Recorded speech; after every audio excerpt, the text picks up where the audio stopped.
I watch him wipe his mouth when I pull away. No hand raised, no words, no voice. He's just still, silent.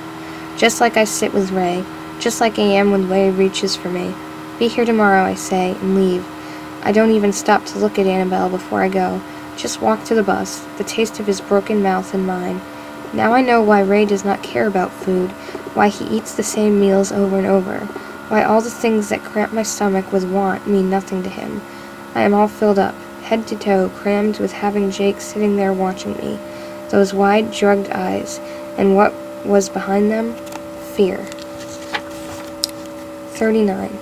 Ray knows when I get home. Of course he knows. Senses. I have seen what he understands and watches me walk towards him, grinning wide. You did it, Alice, he says. You found out when she's coming back, and it's tomorrow. No question in his voice. Fact. Ray owns the world. He makes what he wants happen, and I nod yes. He says, come here. He says, you're my pretty girl.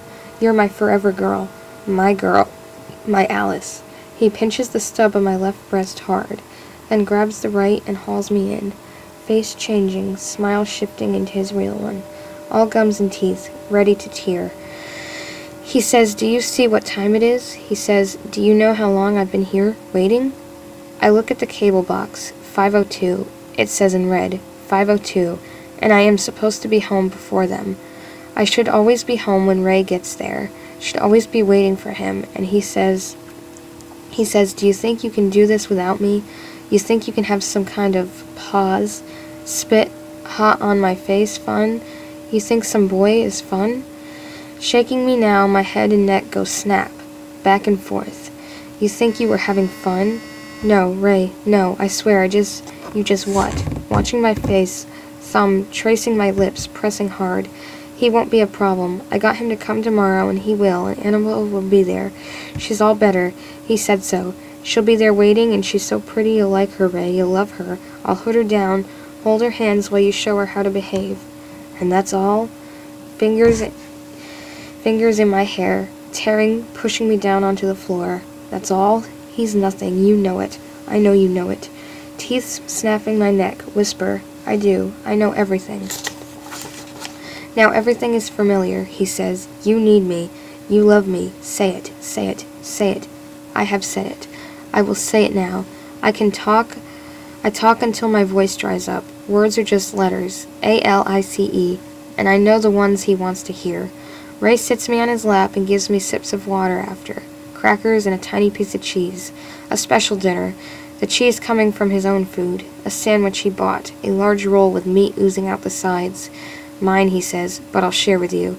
Soft kisses on my tender skin, and I look at the ceiling so my flesh won't creep away from him. He says, kissing it better, you see, making you all better. Aren't you better?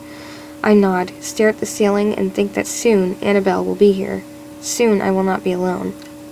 40. Once upon a time, there was a little girl. She took long showers every night, swimming in the water, rushing over her, and washing her till it squeaked when she ran her hands down it. Parents sighing, why do you have to be so clean? It was like she knew in a way, like that water was grace and soon she would not be able to find it. Soon nothing would make her more than what she was. Nothing would make her whole. 41. Ray is ready in the morning. He wakes me up early, before the sun is even up, taking me by the hand, circle around the wrist, his fingers overlap my bones easily. To the shower. Today's the day, he says.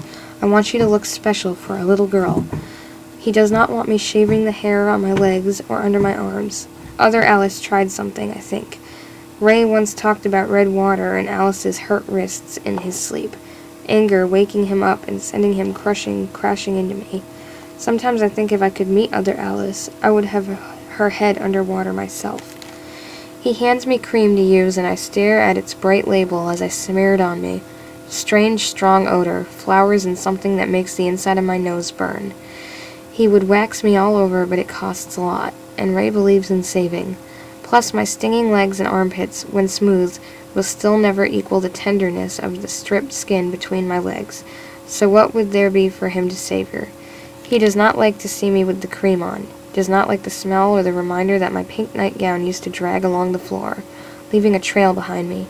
Now it ends rests along at my knees, and the lace trim that once ran around the collar is worn down, rubbed away by washing and Ray's hands tracing over me. He packs while I wait for more bits of me to fall off, and when I am done, I wash the smell off and pick up the shampoo after he pounds on the floor and says, "And wash your hair too." When I am done, he checks my hair to make sure it is clean enough. Then he has me sit and comb it while he shaves. He talks about the money, which he's already gotten out and packed, the maps he's bought, the places we might go. Nevada, New Mexico, Arizona, somewhere big enough for him to get a job. Somewhere that will never notice us, our newness when we come in, our wrongness as we walk around. He tells me what he will do to Annabelle and how I will hold her hands and maybe even help him, turning around to hold my hand, stroke my fingers, shaving cream on his face, a little cut on his throat. "You'll smell like her," he says, eyes gone far away. "We all will." I pull the comb through my hair. Ray makes sure I use conditioner so it won't tangle. He says he wouldn't like to cause me any pain. His mother cuts knots out of his hair, scissors leaving tiny little silver scars on his scalp. He shows them to me after we came here, after he found me walking down the road toward the highway. Thumb out like I wanted a ride. 2 days after we moved into Shady Pines, and I thought, I can't live here. I can't. He drove me all the way to 623 Daisy Lane when he found me, stopped the truck, brand new. "I bought it just for you," he said. "You were supposed to wait for your surprise, and you didn't. Now get in." He drove right by the house and told me what he'd do to the people inside. Then we drove home. He pulled over, exit 58. I remember the sign. Nothing but trees and a closed gas station. And got me out of the truck, into the woods, smash, crash into the trees. Dirt, grit, bugs, twigs in my face, my mouth, my head slamming into the ground over and over again. His hands in my hair. His voice, "You won't leave me. You won't leave me. You won't leave me. Say it. I won't leave you. Not ever, not ever." Back to Shady Pines, and I thought, I just can't live here, I thought. And then after a while, I just started watching TV. It made the days pass faster. Easier. 42. Ray calls into work. "Sorry, family emergency. Sick brother out in Pennsylvania. Not in Philly. He wishes, but out west, near Pittsburgh. He practices before he calls. Makes me listen. Do I sound okay?" I nod. He calls, and then when he's done, shows me Annabelle's new clothes again. Ones we had to buy at the thrift store 2 towns away. Birthday gift for my cousin, I was supposed to say if anyone asked. No one did. The man in the front of us bought 6 faded ladies' bras and an old television set, wood-paneled with a huge number pad worn down from somebody pushing in channels. We bought old clothes, jeans with pink trim on the pockets, elastic waist and boxy shape, nothing like the jeans I've been shopping with Ray lately, the kind that curl in at the waist and push out the hips. No more girls' section for me, sales people saying. Oh, they do grow up so fast, don't they? And Ray's mouth twitching, then buying me boys' jeans, narrowing his eyes at home as I hold in my breath and tug them into place. Smiling as they slip over my hips, still in kids' clothes, little girl playing at being a boy. Come over here and let me see my little Alice. Ray went a little crazy with the shirts. Tiny tanks and tees, blouses with lace and shiny white buttons shaped like pearls. Skirts, too, little ones with flippy bottoms, flouses for him to toss up. New underpants bought at the big store where we buy toilet paper and the cleaner I used to mop the floor, white only, no lace, no trim, smaller than mine, Ray noticed, and no dinner for me that night. Sneakers with pink shoelaces, we bought those too. Ray was sure he knew her size. I'm good at guessing, he said. I'm good at knowing what will be right. Who will be? A smile for a little redhead, freckled, looking at sandals near us. Girl smiled back. Ray went over to look at shoes with her. Oh, I have a little girl about your age. No, she isn't here. She's homesick. Hold out your legs so I can see the shoe. Yes, I think I like that. I do. Come on, Alice. Pulling over on the way home, empty construction site, abandoned office building, so eager it's over in seconds. I wish all the girls could be like that, Ray said. Stay like they are forever, never grow up into what they all become. Pointing at a woman struggling with the hands of 2 little girls at the bus stop, angry-faced and exhausted, quick smack 1-2 on the back of the girls' heads. Who could hurt a child like that, he says. Someone should report her. I hope someone does. Children should be loved.